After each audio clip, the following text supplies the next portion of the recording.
بسم اللہ الرحمن الرحیم۔ السلام علیکم students and viewers, sir Zafar YouTube کے زی ٹیوٹر چینل سے انگلش گرامر میں آج ہمارا جو ٹاپک ہے وہ تھوڑا سا یونیک ہے۔ اسٹوڈنٹ پچھلی ویڈیوز میں نے آپ کو یہ بتایا تھا کہ جب آپ ڈائریکٹ کو انڈائریکٹ میں اور انڈائریکٹ کو ڈائریکٹ میں تبدیل کرتے ہیں تو اس میں کچھ تبدیلیاں آ جاتی ہیں، خاص طور پر جب ہمارا جملے کا پہلا حصہ یعنی کہ رپورٹنگ اسپیچ پاسٹ میں ہو تو بعد والا جملہ جو ہے وہ سارے کا سارا ٹینس بھی تبدیل کر لیتا ہے۔ اب یہاں یہ سوال پیدا ہوتا ہے، بہت سارے اسٹوڈنٹس جو ہے وہ اس بات کے لیے پریشان ہوتے ہیں کہ جب ہم ٹینس کی تبدیلیاں لے کر آتے ہیں تو کیا ایسا ممکن نہیں کہ ہمیں ایک ہی بورڈ پر یہ ساری کی ساری تبدیلیاں بتا دی جائیں کہ یہ آ جائے تو یہ لگا دیں، یہ آ جائے تو یہ لگا دیں۔ تو آج میں نے یہ کوشش کی ہے کہ جتنی بھی ہمارے انورٹڈ کاماز کے اندر جملہ ہے جس میں ٹینس کی جو تبدیلیاں آنی ہوتی ہیں، جو کہ میں نے پچھلی ویڈیوز میں آپ کو بتایا بھی ہے، تو آج آپ کو یہ بتا دیتے ہیں ایک ہی بورڈ پر کہ اگر یہ لفظ آ جائے تو اسے یہ تبدیل کر دیں، یہ لفظ آ جائے تو اسے اس میں تبدیل کر دیں۔ اگر ہمارے جملے جو ہے وہ کچھ اس طریقے سے ہے، مثال کے طور پر ہم ایک جملہ لکھ لیتے ہیں، یہاں ہم کہتے ہیں کہ he said to me to take tea. اسی طریقے سے یہ جملہ بھی ہو سکتا ہے یو آر گوئنگ۔ اسی طریقے سے یہ جملہ بھی ہو سکتا ہے I have left the city. اگر آپ ان جملوں کو غور سے دیکھیں اسٹوڈنٹ تو یہاں ہم کبھی پہلی فارم استعمال کر رہے ہیں، کبھی آر استعمال کر رہے ہیں، کبھی ہیو استعمال کر رہے ہیں۔ اسٹوڈنٹ یہاں اگر ان جملوں کو غور سے دیکھیں تو یہ والا جملہ ہمارا پاسٹ کا ہے، اس پاسٹ کی بنیاد پر آگے والے جملے میں تبدیلی آئے گی، ہم کہیں گے he told me that، یو اس میں تبدیل ہو جائے گا I took tea۔ تو یہاں ٹیک کو ٹک کیا ہے ہم نے، دوسری فارم کی ہے۔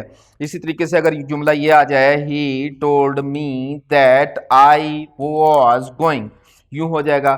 تو آر کو ہم نے واز کیوں کیا، کیسے کا پتہ چلے گا۔ اسی طریقے سے یہاں ہے he told me that I had left the city، یا he had left the city آ جائے گا یہاں۔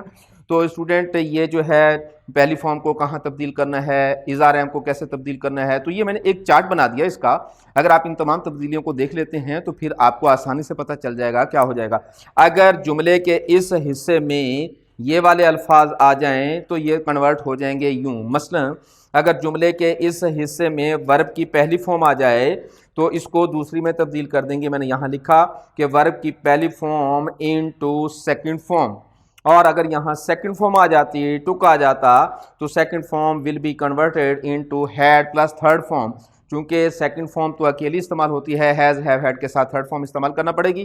تو جیسے ہی آپ سیکنڈ فارم کو ہیڈ میں تبدیل کریں گے تو ساتھ میں ورب کی تھرڈ فارم بھی لگانی پڑے گی۔ اگر جملہ یوں ہوتا یو ٹک ٹی تو اس کو کرنے کے لیے آپ کیا کرتے ہیں، ہیڈ ٹیکن ٹی لگانا پڑتا۔ تو یہ تبدیلیاں میں نے اس طریقے سے دیکھی ہیں، دیکھتے ہیں آپ۔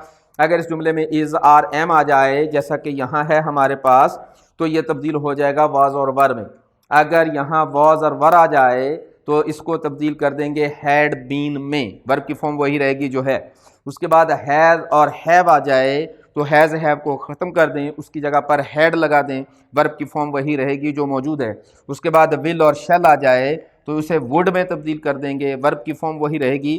اس کے بعد اگر کین آ جائے تو اسے کوڈ میں تبدیل کر دیں، اگر کوڈ آ جائے تو اسے کوڈ ہیو میں پلس ورب کی تھرڈ فارم کر دیں گے آپ۔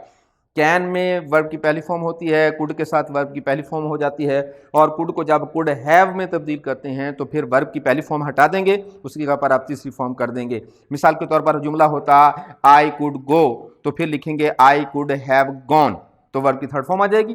اگر میں آ جائے تو اس کو ہٹا کر مائٹ کر دیجئے گا، اگر مائٹ آ جائے تو اسے ہٹا کر مائٹ ہیو، ورب کی تھرڈ فارم، یہی کرائٹیریا ہے یہاں بھی۔ اگر ڈو یا ڈز آ جائے تو وہاں جملے کو ڈو اور ڈز کو ہٹا کر ڈیڈ کر دیں گے۔ مثال کے طور پر ہوتا آئی ڈو مائی ورک تو ہو جائے گا آئی ڈیڈ مائی ورک۔ اگر ڈیڈ ہوتا پہلے ہی تو پھر ہیڈ تھرڈ فارم آ جائے گی، مثلا آئی ڈیڈ مائی ورک تو جملہ ہو جائے گا I had done my work.